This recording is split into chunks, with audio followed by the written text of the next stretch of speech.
Last Ron DeSantis discussion for today, and then we're going to move on to some other things. A completely and totally deranged Ron DeSantis appeared on Fox and Friends and said that if he is elected president, he will destroy leftism. Destroy leftism. I think he might actually believe this, which is the scariest part. Is right now the time for Ron DeSantis to run for president? Because everyone knows if I'm the nominee, I will beat Biden and I will serve 2 terms and I will be able to destroy leftism in this country and leave woke ideology on the dustbin of history. Okay. So that's a lot. If I'm president, we will end chicken and waffles. It's just either you want savory or you want sweet, but we're not going to allow these leftists from New York City to come in and tell us that you're going to put maple syrup on fried chicken. It's just not going to happen, and it will be left for the dustbin of history.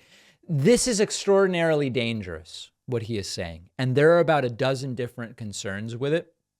And I'm going to tell you about some of them. Now, first of all, yesterday I played a clip for you of Ron DeSantis saying he'd consider pardoning Donald Trump. And meanwhile, he's saying that he's going to destroy leftism. From a purely tactical standpoint, I don't see how you win a Republican primary. You're losing to Trump by 30 by saying you'll pardon Trump and only talking about Joe Biden. Now, I know that we've talked about this before. We talked about it at the top of the show, and I know there is disagreement in my audience about the strategy of DeSantis running against Biden. And the idea is by the most positive spin we can put on DeSantis mostly talking about Joe Biden right now is that people who see him will see him as the nominee and will envision and imagine what it would be like for him to run against Joe Biden. Rather than seeing him getting chippy with Donald Trump, they see him as the challenger to Biden, and they might say, oh, I can see this working better than what it was like in 2020 when Trump ran against Joe Biden. So the idea is to plant the vision in the minds of voters of, hey, this guy could be the nominee. This is what it would be like. However, I don't see how just saying stuff like I will destroy leftism and Biden is bad is going to get Trump supporters to say, maybe I will go for DeSantis. And I also don't know how it's going to bring in new voters into the Republican primary. So as a strategy, I don't really get it. Second, it's really important to remember with all of this anti-woke stuff, most people are on the woke side, not the anti-woke side. The leftism that DeSantis says he will destroy is increasingly what Americans believe.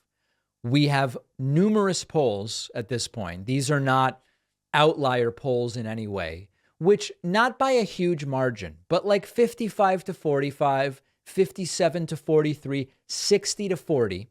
When you ask Americans their views on what we might consider issues of wokeness, right? Views on inclusivity, views on trans people, views on drag shows and book banning and race relations and these sorts of things, the country is coming out on the side of wokeness. And so DeSantis, maybe this would work in Florida. I mean, in a sense it did because he won by 19, I believe it was, in his reelection campaign to governor.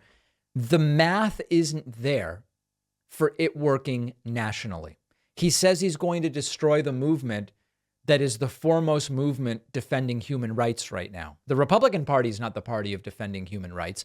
Economic justice, LGBT rights, defending the climate, teaching kids critical thinking. I could go on and on. That's the movement DeSantis says he wants to destroy. So forget about, I don't know that this will win him the primary. I don't think that this will win him a general election either. And then we get to the third aspect of this, and this is really the saddest one and one that is more in line with a lot of the things we've talked about on this program. This is a totally anti-intellectual argument. And I know that the Republican Party has become the anti and pseudo-intellectual party. It's been this way for decades. Instead of engaging with specific ideas and trying to refute the evidence put forth by the left of which I consider myself a part, DeSantis is either interested, or you might even say obsessed, with just dismissing the entire left outright. And the dismissive attitude is also towards intellectual discourse. It's towards higher education. It's towards learning and thinking and epistemology and media literacy and critical thinking and all of those things. And we can say, oh, it's because he's pandering to dumb Republicans. Okay, yeah, there are Republicans that are dumb. But the danger in it is that it undermines the democratic process because it gets people thinking about elections, or better said, not really thinking about them, in ways that allow the democratic process to be corroded, which we saw on January 6th and which we've seen other attempts made trying to overturn the election, et cetera. And then lastly, he's going to need, I mean, listen, I don't know that I would say DeSantis needs progressive support to win, but he certainly needs moderate support, probably some center left people who might say, I don't really like Biden, and while DeSantis is to my right, I'm going to vote for him because he's extending an olive branch and reaching out to me. When you say I will destroy leftism, you blatantly ignore and debase your progressive constituents.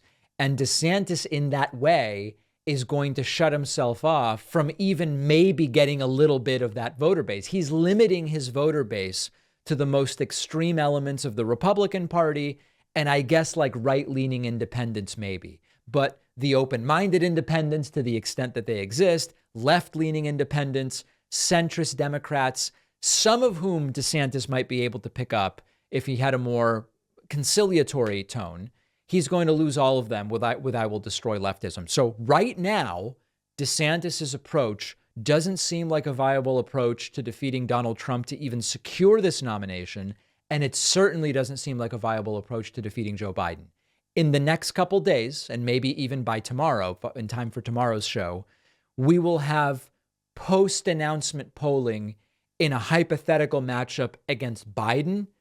I'm curious to see what that will look like. Make sure you're following us on TikTok, where we are approaching, this is an unbelievable number. We are approaching 500,000 TikTok followers. We have not grown this quickly on any platform ever. Make sure you're following us on TikTok, and make sure you're subscribed on the YouTube channel as well.